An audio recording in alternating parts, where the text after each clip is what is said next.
Okay. Hello, everybody. It's nice to see. It's nice to be seen by you.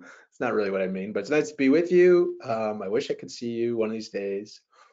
So we're back on a little caregiver series. I wonder how many of you guys have been to this before. Um, you know, so we'll go through some slides. Let me just talk to the folks who maybe haven't been.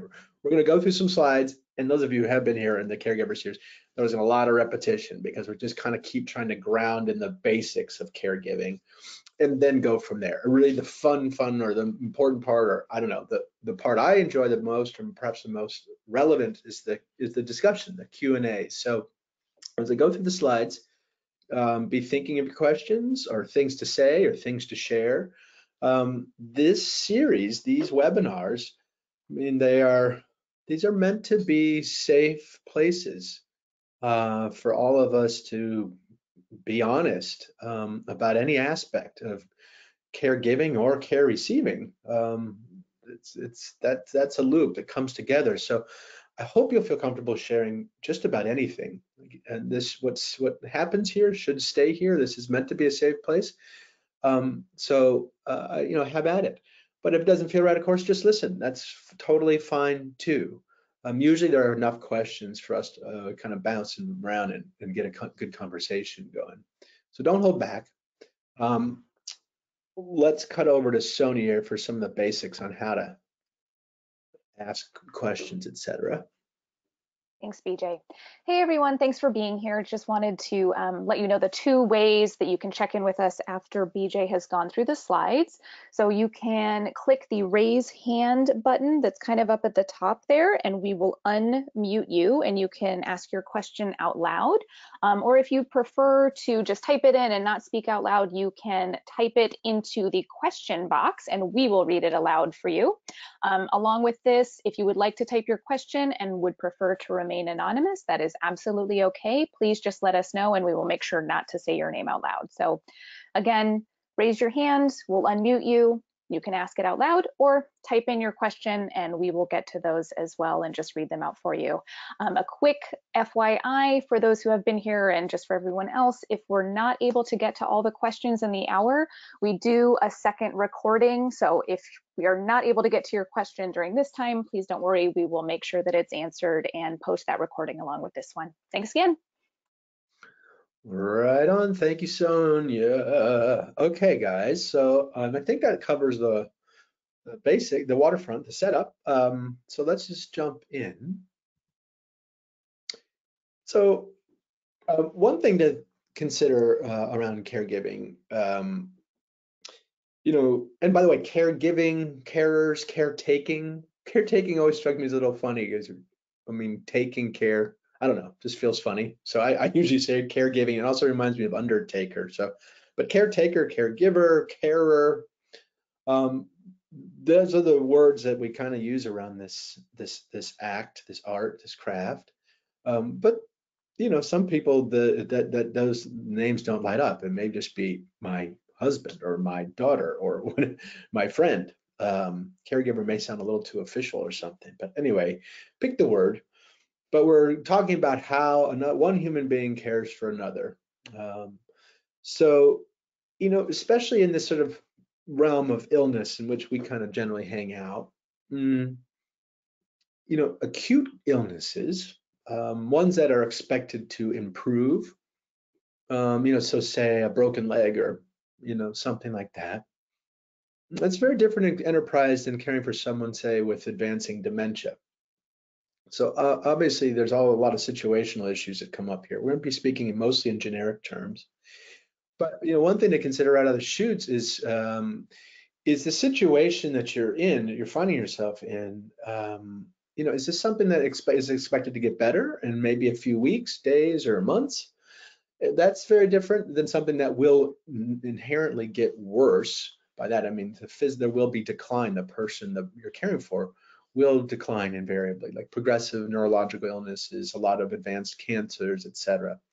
That's important to kind of note that because For one, you know, part of what gets to feel good about being a caregiver on the list is that, that you're helping someone get better.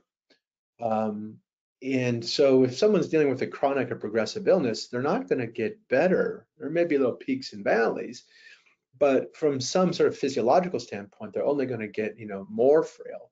And it's hard to kind of note, then your sense of doing a good job can be pretty tricky to note. If the person's not improving, well, then how do you gauge? So that's one thing to note when we talk about that. The other is here to this purpose of this slide is pacing yourself, just timing this out. It's one thing to put your life on hold as a caregiver, put the rest of your life on hold for a couple days or whatever it is, kind of hold your breath, dig in, and it's over in a week. Okay, that's one. It's very important and okay. But for the kind of setting a chronic illness, if it's a longer battle, or sorry, I don't like the battle thing. If it's a longer road, you really need to pace yourself.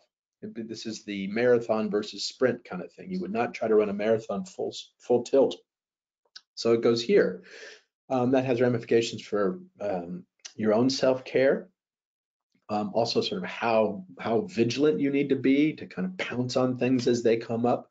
Vigilance is a very important kind of energy, but it's not. It's a very short-term energy. You can't stay in a hyper-vigilant state without starting to hurt yourself. So if you know you're strapping in for months or years, okay, you got to kind of take things with a grain of salt. Get to them when you can. There are a few emergencies. It may feel like an emergency, but anyway, the point here is depending on the situation, really need to pace yourself. Otherwise, you will burn out real fast. ADLs, these designations, again, just real quick here. These are official designations. There are 6 ADLs. This is official language from the healthcare world. How well a patient can, or how adequately one can attend to their own ADLs. Degrees of independence or dependency on another. These have ramifications for what services you might qualify. So for like home care, you have to meet certain criteria for insurance to pay for it, or a stay in a nursing home, for example. So there's some officialdom around these ADLs. I just want you to know what these are, but they also kind of get at whether you're a professional or an informal caregiver. An informal caregiver, by the way, guys, is family or friend, someone who's not getting paid to do this work, essentially. By the way, there are about 50 million of you informal caregivers in the country, one way or another. You are not alone. If it may very well feel like you are, but you ain't. But whether you're an informal caregiver professional, like a home health aide or a certified nursing assistant or a personal care attendant, the ADLs will come up. Bathing, dressing, eating, transition, like moving, transferring, toileting, incontinence. These are the big ones. Okay, but that's just the beginning of it. That's just sort of the practical pieces of the job. This one deserves its own slide because it's just so dang important. A lot of the work of caregiving, especially in chronic and progressive illnesses, or where there's intense suffering, there may not be much you as a caregiver can do to change the situation, or to make it better, or to make anyone feel differently. But you can bear witness. You cannot run away. I do think kind of non-abandonment is one of the most important skills in this kind of work. It may be very uncomfortable. I mean, sitting with suffering that you can't change is really hard. That's why the meditation is one way to kind of learn the act of not running away from hard situations. It's really tricky. I probably don't need to tell you guys. So developing the skill of not running away and bringing your presence to a situation, not being distracted. It's so tempting. If the situation's difficult, your brain's gonna want to take you anywhere but there on some level. So it really takes some energy and some focus and some practice to be present with another person, especially if they're lashing out or in pain, etc. But there's nothing more important. I think all of us can, I hope all of us know this sensation, or can sort of imagine what it feels like when someone really sees us, not as a problem or something to fix, or as a means to some end, as a paycheck or whatever, but just one human being witnessing another human being, not trying to change them, seeing them entirely for what they are, not judging if you can help it, That is some holy, holy stuff, and is one of the most beautiful things you can do as a caregiver. So that deserves its own slide. And of course, there's all sorts of emotional issues that go with caregiving and dealing with someone who's in who's in a pinch. Your own feelings are in the mix. Their feelings are in the mix. Sometimes those feelings can feel like in competition for energy and space. So anyway, very complicated stuff. But it's not. In other words, caregiving is not just a practical pursuit. It's an emotional, psychological, and this bearing witness, I would say, is almost sort of a spiritual pursuit. So changing in relationships, okay, this is really, really key. The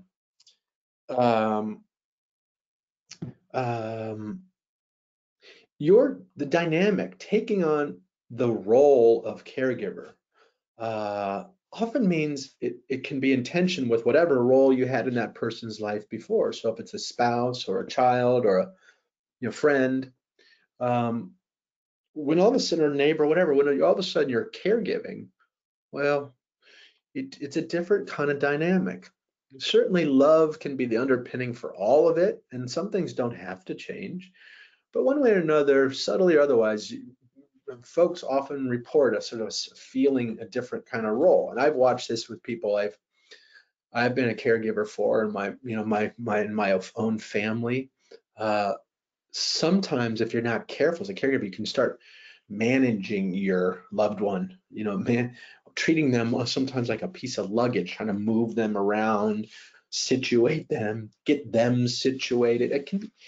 It's really tricky. Again, sometimes subtle, but it needs to be called out. It's normal, but it needs to be managed. And for everybody's sake, for the patient as well as the caregiver, because it can really poach other energies, especially family members or lovers who are entering the caregiving realm. It can certainly change the sort of sexual dynamic. It can change the sort of partnership dynamics. So lots to say here. It can go a zillion different ways, but just needs to be noted because it's a very real phenomenon and rarely gets discussed.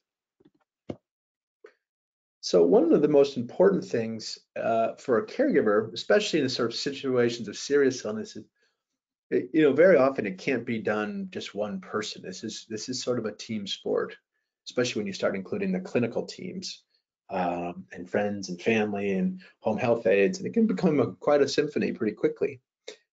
So for your own sake as a caregiver, to beat back burnout, but also to make sure that your person's getting what they need, it's often important for you to think about help.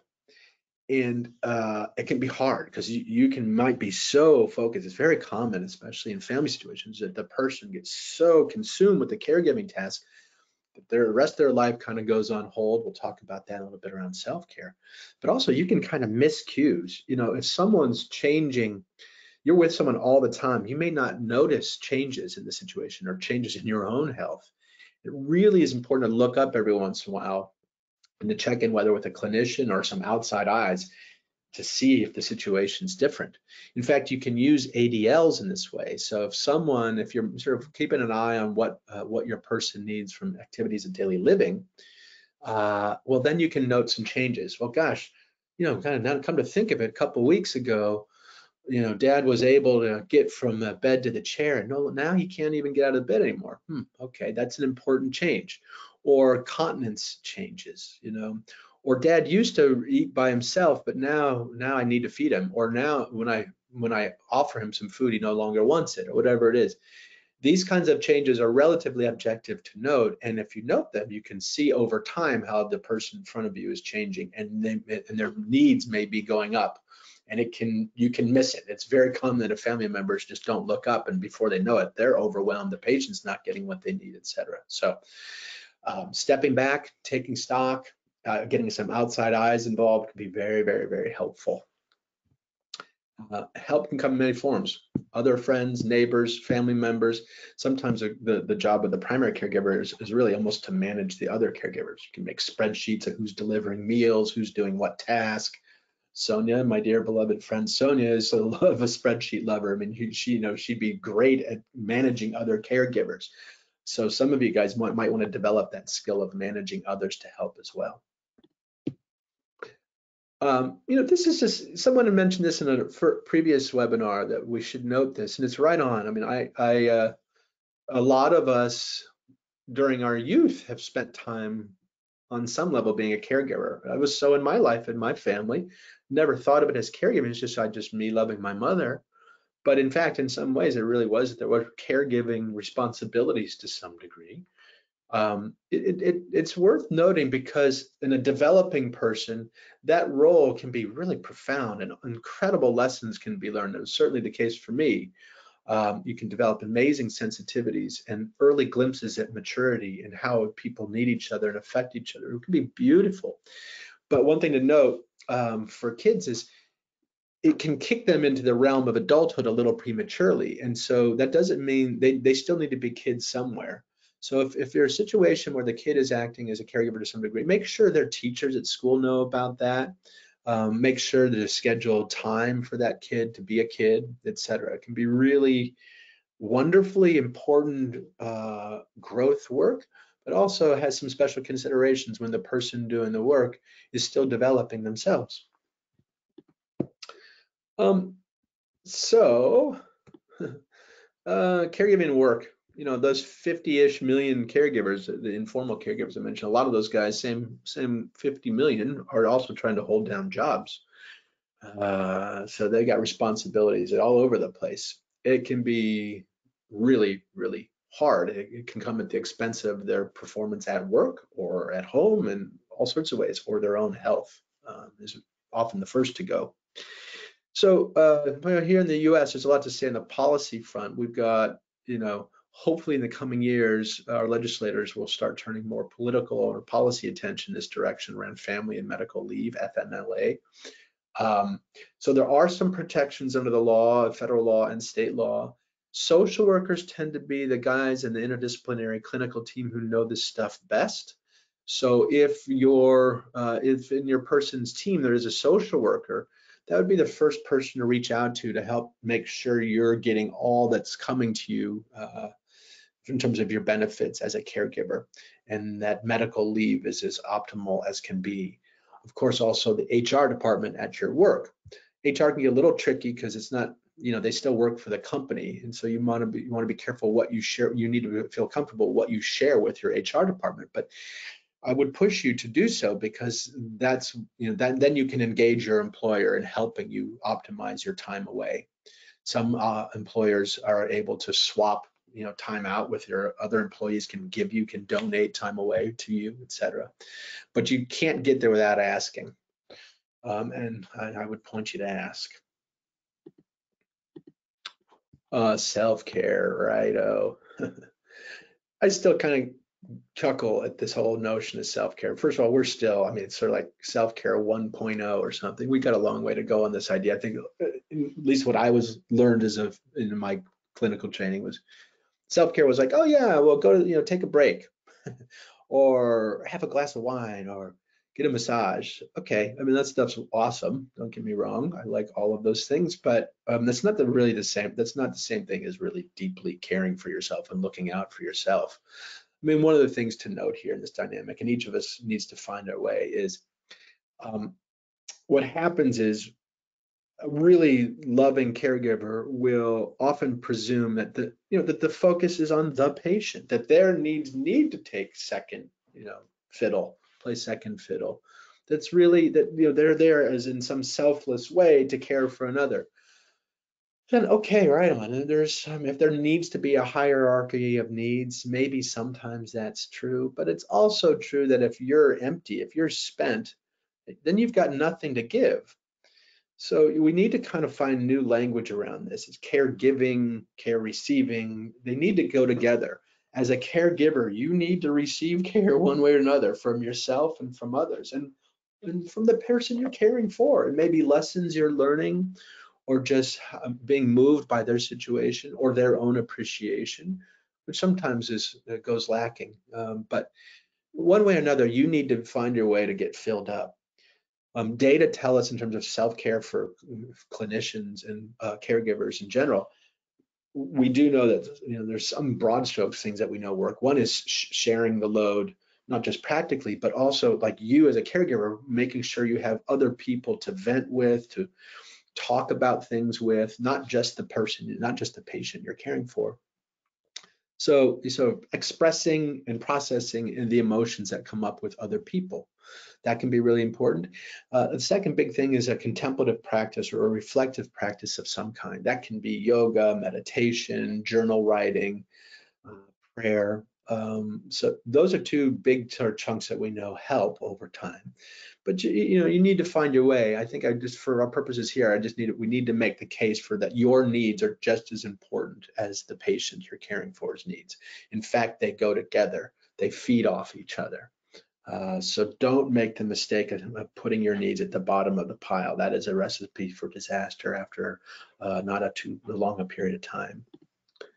I knew I was going to do that. Okay, so that's it for the warm-up sliding part. Those are the basics, and we can go into any more detail as we like, but now's the more fun part. Are there any questions or comments, or does anyone want to share their own situation or talk through something?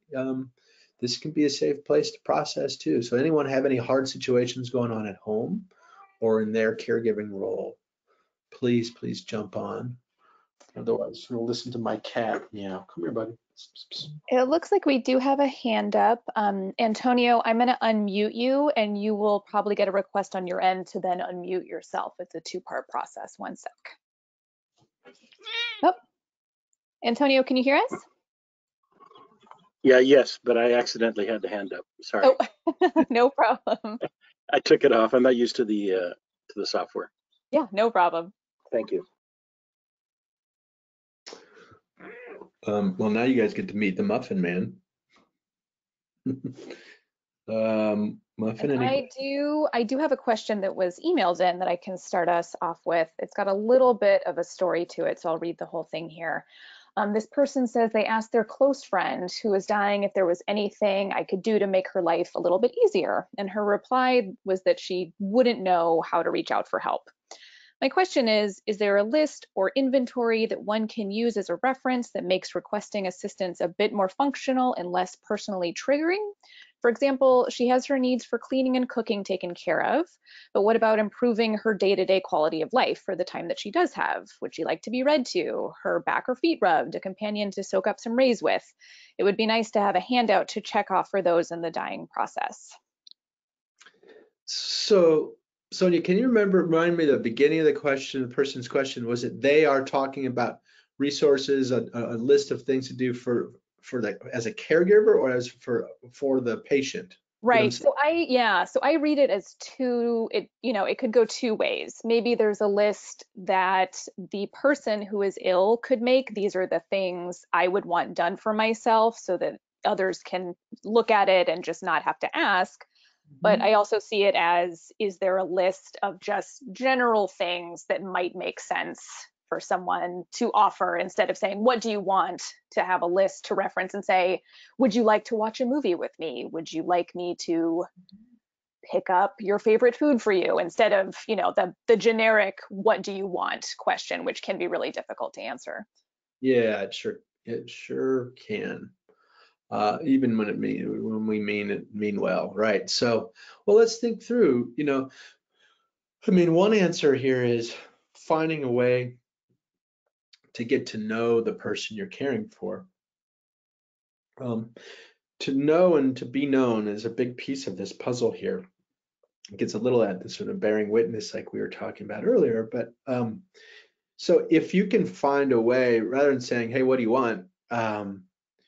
Questions like, did you have any hobbies, or what kinds of things have you, what's your favorite food, or do you like old movies, or what was the last book you read? You can start by just kind of asking these kinds of get to know each other questions more deeply.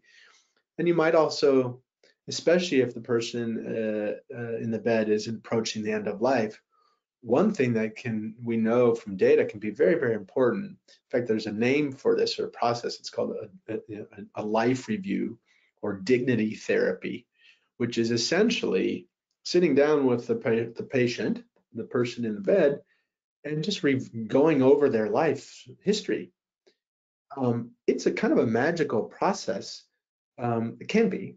if the person's communicative and interactive and has their memory intact, even if the folks are in the throes of dementia, a lot of old memories will be preserved. So just starting out, never mind what to do yet, but just starting out by, hey, let's talk about, tell me about your childhood. What was it? Where'd you grow up? Or what was it like when you were, when you were in high school? Or, anything that gets them to go back over their life's course and to share highlights with you. Very often when you do this, first of all, it's a great way to get to know somebody better. Second of all, it's very therapeutic. I mean, you'll be fascinated. You'll often hear all sorts of stories you may not have known. And it's almost like the person themselves sometimes had forgotten until they were finally asked. And you can feel the wheels turning and their thoughts start flowing and all sorts of stuff can come out. So you'll just get to hear stories and you'll get to know the person much better. And the person in the bed, often there's a therapeutic value here. They get to feel seen and heard. And then sometimes you get the feeling that they're reminding themselves that they've actually had a life. I mean, maybe you know that feeling. I'm 50 now, and sometimes I have to pause and I have to stop and think about the arc of my life to realize, hey, I've done some stuff or I've been some places. I kind of forget. So anyway, that's a life review or dignity therapy. It can be a great way to sort of deepen a relationship, and from there, well, you might learn about certain pieces of music that this person loved, and then you kind of have a little bit of a roadmap. If you know this person loves swing jazz, well, hey, next time you're there, hey, I brought some, Duke Ellington in, and I just wonder if you mind of me playing it, or something like that. Or you told me you love short story fiction. I happen to have some Raymond Carver stories here. I was just reading. Would it be cool if I read some to you? Would you mind if I read some out loud? That kind of phrasing versus like, hey, what do you want? It's more loving, it's less pressure. So that's one big answer to your question.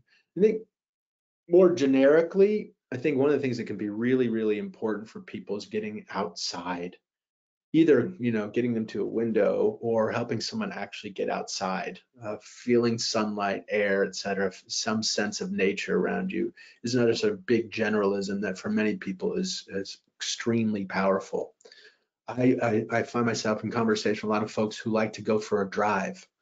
Maybe they can't drive anymore, but just getting out of the house, it may take an hour to get into the car, but once in the car, going for a drive or Northern California up the coast or whatever else can be really powerful and evocative. And there is this magical thing that happens with two people in a car. They're not staring at each other, there's sort of things happening. Oftentimes conversation can get to really interesting places in that setting, just sort of the magic of being in a car and facing the same way. So those are some ideas. And if you're still kind of struggling, or the person's not getting any real feedback, well, a go-to is just to start talking about yourself and what you like. And sometimes that'll trigger something. And at least they're getting to know you.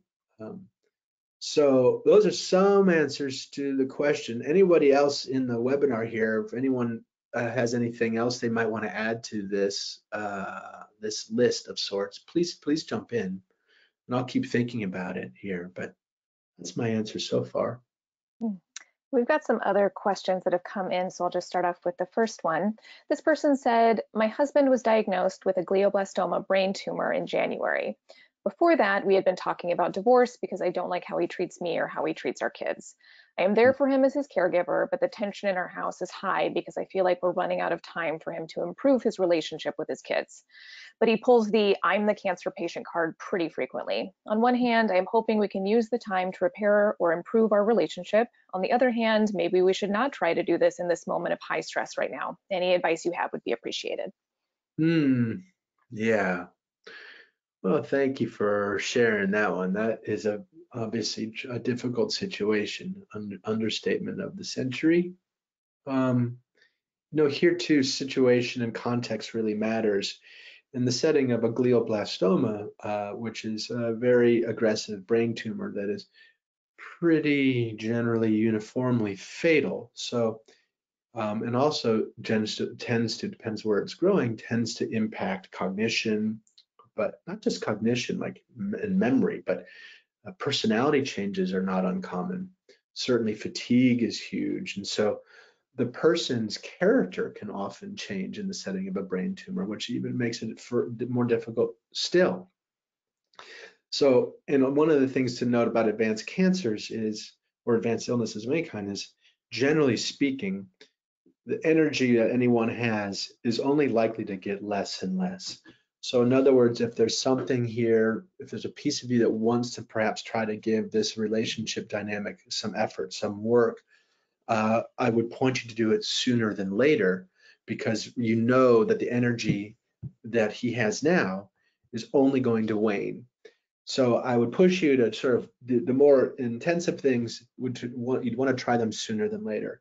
And rather than trying to go right to, hey, talking about the kids or whatever else, maybe it's a conversation to say, hey, should we even try to talk about the kids at this point? So talk about whether to talk about it. If he may not be able to participate even in that, and that would be that would be a cue. If can't participate in that conversation of talking about it, then what you're probably seeing is that it's not likely going to be possible to dig in and do that kind of relationship-based work. And then the cue for you is to begin to sort of how to hold space while letting go on some level. Not easy, but also tending to your kids along the process yourself and helping them understand what they're seeing in their father and the changes they may be experiencing and how they relate to his cancer versus his love for them, etc. There can be help, professionally talking, having a facilitated conversation with folks. I mean, we do a little bit of this at Mettle Health. Palliative care teams can do this to get you out of the middle. So having a professional sort of facilitate or broker a conversation can be very helpful, rather than it being all on you to prime the conversation, to have the conversation, to follow up and push it. Sometimes a third party can get us places that we can't by ourselves. So if there is a palliative care team or access to services, otherwise you might seek, hey, honey, would you mind having a conversation with me? And let's just, let's see where we can go. And then, then opening up from there. So, but very, very difficult. And so for you, it's a little bit of try, see what might work, and then reading the tea leaves pretty quickly and backing off where it's just not functional, where you're going backwards. He just may not have the capacity to move with you at this point. None of this is easy. And this is where, frankly, sometimes there's a mercy to a shorter time course, and glioblastomas can proceed pretty quickly. So that may sound like a horrible thing to say, but it's also just part of reading the context of the situation and a form of pacing yourself, including your own expectations. But a final comment would be, I wouldn't rule out the possibility of some sort of relational work or breakthroughs just because someone's sick or just because someone's dying. And if he pulls the cancer card, one too many times, well, this is a relationship still. You're not there just in some indentured servitude. I mean, I'd push you to push back. If there's some capacity in him to listen, well, yeah, okay, you've got the cancer, but I'm trying to be married to someone who has cancer, and we've got kids, and I've got to, there's other things going on here. It may be hard for you to hear that, but it's just the truth. And honey, we need to talk about X, Y, or Z, or we need to address X, Y, or Z. You have power in this dynamic as well. Again, this is really best conceived of as a side-by-side relationship, not a patient, your caregiver sort of indentured to their needs. So those are a range of generic, generalized comments for you. I don't know if any of them is helpful, but please circle back if you want to open up any of those. Okay, next up, we have a question from someone about their boss. My current boss, who is the kindest person I know, was recently diagnosed with early Alzheimer's, and I don't know how to help her or make her feel better. Any guidance you can provide will help. So the kindest boss in the world is the person who has, can you say that? Yes, the kindest boss, yes, the kindest person she knows, who is her boss, was recently diagnosed with early Alzheimer's, and she's wondering how to help her or make her feel better. Well, righto. Well,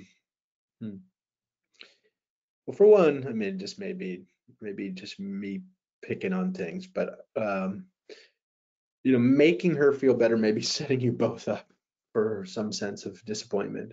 Someone may not be able to be made to feel better, and what she may need is to grieve the hell out of this diagnosis. Depending on where, I think you said depending on where she is in the spectrum of the illness, if she's early in the Alzheimer's diagnosis, well then on some level she's likely to still be able to be very aware of the diagnosis and be aware of her feelings about the diagnosis. So she may need to grieve the diagnosis. Yes, she's still on the planet, but she's just suffered a big loss, even in the form of a diagnosis. So one thing to look out for is, does she need the sort of respect and space that grief connotes? So, you know, that just for you as an employee, as a friend, it's very hard to know your role there, but certainly not plastering a smile, certainly not kind of saying, hey, chin up, you know, not too soon going to what we still got time to do X, Y, and Z. She may need to just sort of wallow a little bit, and she may need to feel just bummed. And your role there would be not run away, to acknowledge her emotions, to share them, to empathize with her, to be awkward with her is one of my favorite. You know, it's hard to know what to say or to do for both of you guys, but sort of sharing that space can be very therapeutic. There may be nothing, in other words, there may be nothing for you to do, but there may be plenty for you to feel with her. And depending on your dynamic, depending on your relationship, you know, it may get tricky if she's your boss, etc. But if it feels right at some point, and if she's out with her diagnosis, if this is known, you know, it may make sense, depending again on your dynamic, to say, hey, can I buy you coffee and can we talk for a little bit? Or I just would love to spend a minute with you if that's okay. And, you know, you can in that conversation check in with her and say, you know, how's it going? Or are you getting what you need? Or, you know, any news that you can share. You just want to convey that you're there, that you're listening, and that you care. That's the big stuff to get across, and that she doesn't need to suffer this all by herself.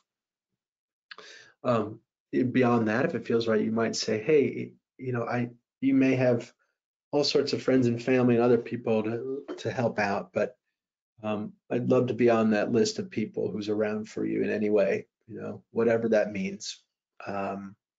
Please don't hesitate. And would it be okay if I checked in with you periodically? You know, kind of getting permission. It's sort of, again, more like talking about something, getting permission to be involved on some level. That she may not need that or want that, or she may really need the professional boundaries right now to kind of feel secure and to feel like her whole world hasn't entirely fallen apart. Those are some ideas. But also looking down the road, knowing that the diagnosis is Alzheimer's and therefore memory is going to be the thing. Well, maybe you can start collecting emails or notes or funny moments or whatever memories that you have of this person, and begin to keep a journal of them, to catalog them. Over time, it may be very wonderful for this person as her memory starts to slip, to be able to show her these tokens. Hey, remember this email exchange, this fight at the office that we had, or whatever it is. Protecting those older memories may be a lovely keepsakes for you, but also maybe lovely tokens for her as her memory wanes to check in on, you know. So those are some ideas. It's a really difficult diagnosis. I guess one thing I would love to know if I were you is, who does she have around her looking in on things? Because as memory fades, it can be very hard for the person with dementia to know when lines are being crossed. They may think they're doing okay, but they're walking in circles in the office and are losing where they are, or they think it's, you know, another year, or they're working on a project that's already been completed. And so trying to figure out if there's a sort of someone looking after her and making sure there's someone helping out, moving with her across the time of her diagnosis, so that you, just for your own well-being, get to know that she's safe, that someone's noting these changes. Because if she's really alone in this world, that may need to fall to employees or people she works with. And it would be really helpful for you to know that so you can rest easy or gear up to do that work with her. So those are some thoughts. Anything else come up for you in that response or anything to talk through, please come back here. Please say so. And again, to anybody else on the call, we love it when we're all jumping in. Maybe some of you guys on the call have some experiences of relevance here. Please share. Okay, our next question is, what if the person who needs care is a family member you don't love or respect? Mm-hmm. Yep, not uncommon. You've got a decision to make as a caregiver, to the degree to which, I mean, do you owe this person something? Is there some obligation here for your own sake? Is there some duty here that is compelling enough for you to answer that call despite your misgivings about this person as a person? That's tough, but sometimes it is duty or a sense of obligation or someone being owed something that takes us down the caregiver route. It's a harder route. It's much easier when when love is active and affection is present. It can make the whole arc of caregiving a lot easier, or more, we'll just say a lot easier. So I guess part of it here is for you to check in with yourself, like, why are you here? Do you really have to be here? Depending on the nature of your feelings for this person, maybe it's appropriate for you to excuse yourself from this caregiving realm, or to really limit it. Look, I'm here I can be available for this or that, but otherwise, we're going to need to find some other help. Or I'm going to need to point you. Maybe there's some home health aides, maybe there's some folks you can hire, or whatever it is. But now's a good time for honesty, actually. Yes, duty and obligation enter into it, but one of the great things about illness and death is that can really crack through some of the veneers and the performative stuff, and can be painful, but a really good excuse to get to bigger, deeper, harder truths. So I guess I'd encourage you to go that route if it feels safe. But it needs to feel safe for you. So not knowing the dynamic of this distemper here, first is, do you feel safe? And if not, well, then you need to kind of do whatever you can to navigate and back out and get help outside of yourself. So I guess that's a way in, that's a start in this situation. But please know you're not alone. It's not uncommon at all for people to find themselves sort of feeling stuck in a caregiving situation for someone they don't like, or at least have complicated feelings for. And there are, there's this distinction between, like, maybe I love some family members, some complicated families. There may be love between them, but they don't really like each other. That's not uncommon. But one way or another, I'd get to sort of your own truths around this first and foremost before you do anything with it. And you might ask yourself a question that I find really, really helpful, which is, okay, I'm being real with myself here now. Someday this person is not going to be around, whatever's coming for this person. Either way, I'm affected by this person, even if I don't like them. But truth is, they affect me. Truth is, I'm going to remember this. So how will I want to have handled this situation? I find that a really helpful organizing question that can cut through a lot of stuff. What will I regret not doing here? Because if your answer is, yeah, you know what, I need to get over I need to let bygones be bygones, and this person's always been a pain in the ass, but you know what, I'm gonna feel like crap if I don't jump in here. And then there's your answer, jump in. But I don't think the answer is ever like lying to yourself or to the person. I think the answer is almost always honesty, even if that means a little bit of a mess that needs to be cleaned up. That can be one of the most important, most beautiful ways to navigate illness and death. At least the truth is coming out, even if it's painful, because it sounds like it's painful either way for you right now. So there's some thoughts. As always, jump in, anybody else, or please follow up if I'm missing the mark.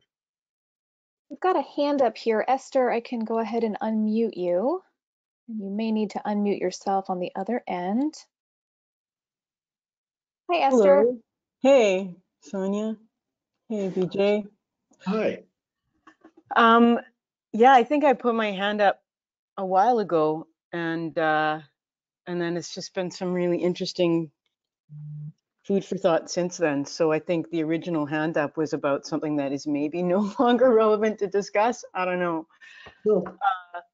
But just a couple thoughts on, if I may offer respectfully, on the last couple of things. Just when you were talking about this last email that came in about the challenging relationship. I've been in a caregivers group, so supporting a caregivers group, and one of the participants has had a challenging relationship with the person they're caregiving. And they said a thing that really struck me, and I offer it, it's along the lines of something you said, I offer it because it may reverberate. Mm-hmm.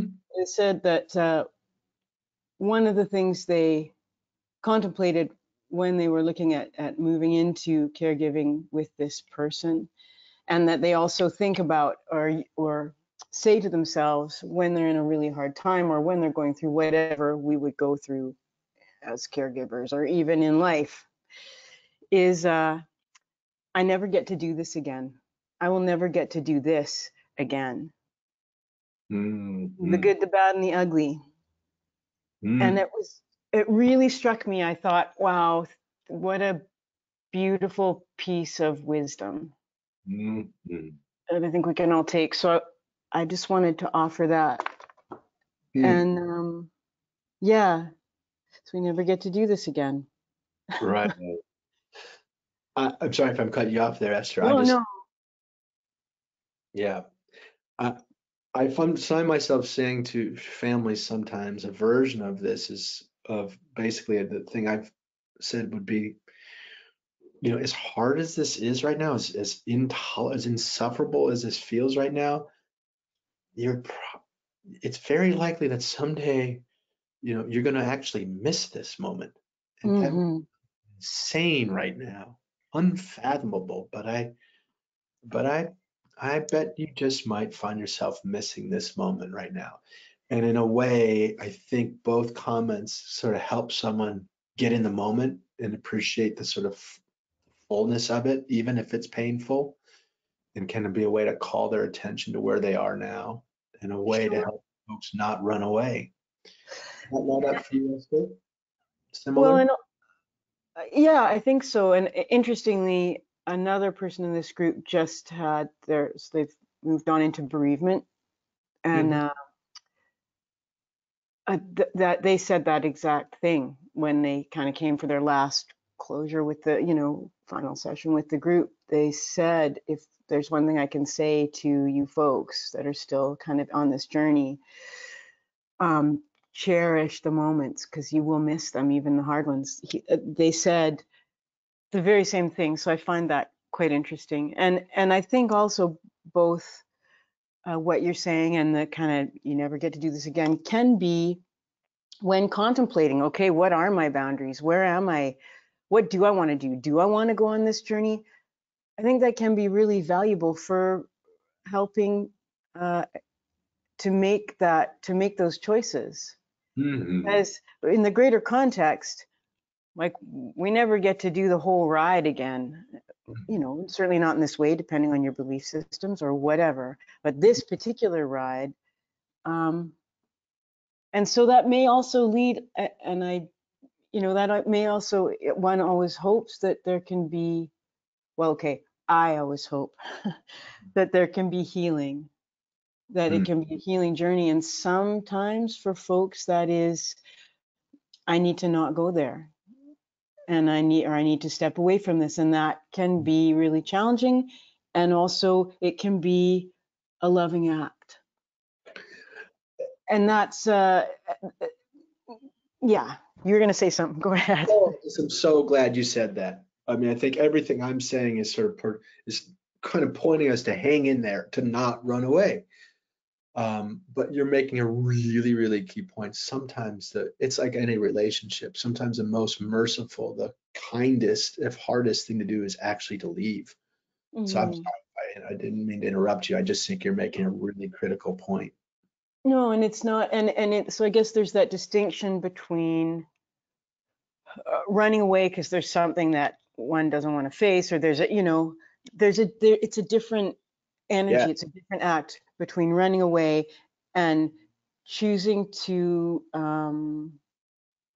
step away, and choosing to end things. It's still an ending. It's it's just in a different way, and that then is also its own process, and Yes. and has its own, I don't know, set of baggage or things, or whatever you want to call it, pots and pans that are going to come with it, Yeah. Yeah. There's going to be a mixed bag of feelings coming, just about, and especially with serious illness and end of life stuff. Just about no matter what the situation is, there will be a big mixed bag of pots and pans, as you put it, of hard emotions, different regrets. It's almost, there are variations on themes, but the themes are pretty universal. You're gonna have a lot of mixed feelings, one way or another. So if just to mention this for all our sake as caregivers, if the goal here is to not make a single mistake, to do a great job as a caregiver, A plus, and have no hard feelings at the end, well, Oh, wow. yeah, I don't know. Rethink that one. Yeah, it's pretty tough. I don't know anybody who would honestly report that, because this is messy stuff, as is life. Life is messy stuff. You can't just kind of squint through the bad stuff and open your eyes to the good stuff. It doesn't. So, yeah. And then that's also, oh, sorry. No, I guess the final point on that was a cap on this, to say, like, the real, like, you want it just to be whatever it is, make sure it's real. Like that's the sort of the rawness of it, the Yeah. authentic. That seems to be so much a salve, even if the real feeling is a very harsh or bitter one. Yeah, and because that also, I would posit that also has something to teach us. I think sometimes we want to run away from, there's a bit of a cult of happiness out there, or whatever that is, that everything's got to be good and happy, and we got to always feel a certain way, and it's got to be perfect, and we have this idea, and I think that we potentially do ourselves a disservice in that sometimes we got to walk through the shadowland, and that there's value there, and we get, that's like that's our scars are there. That's how we get them, and they're beautiful. Those are the cracks. There's a beauty in that, and it's hard, like you say, hard and messy, and we're not perfect, and that's got to be okay. Yeah. And so yeah, all of that. Yeah. I'm just reading what you're saying. Yeah, right on, sister. I feel you. Yeah, love your comments. Thank you so much. You just deepen things really in important ways. I really appreciate it. Yeah, well, good to chat. Good to chat. I've found this to be very, again, I popped on before, and yeah, always new food for thought coming up, and so I really appreciate this, and yeah. Right on. We do. Cheers. Cheers to you. Or happy Friday, girl. Yeah, happy Friday. Bye for now. All right, you beauties. Well, any other comments or thoughts or? So we've got another comment and then two other questions, which I want to give time to. So I'm thinking the two of you that we haven't gotten to your questions, we're going to do a little second short recording, because I want to make sure that we give them the time and attention that these questions deserve. But to the person who brought up your boss who has found out she has Alzheimer's, someone did weigh in with a thought. So I just wanted to read that. A thought for the person with the boss in early stage dementia: capturing images can sometimes be more helpful than texts like emails. As an example, my uncle was a master joke teller and wrote down all his jokes on index cards after he was diagnosed, but it wasn't long before he couldn't read it all. He can still appreciate a book of photos of his extended family, especially older memories. That continues to be very meaningful. In the workplace, this may be a little trickier, but if there are any photos from meetings, conferences, daily work life, those might help her as she loses her other cognitive abilities. And this person also sends you a hug and her a hug as well. Beautiful. Right on. Love that. Yeah, older memories tend to be the last to go. Nonverbal things, music can be really important. Imagery can be really powerful. So yeah, amen. Thank you for those comments. Big hug back to you. Well, okay. Shall we take our own advice and not open the cap on those 2 more questions. Were there any more comments or last minute thoughts out there, guys, that anyone wants to share? I'll hold a little silent.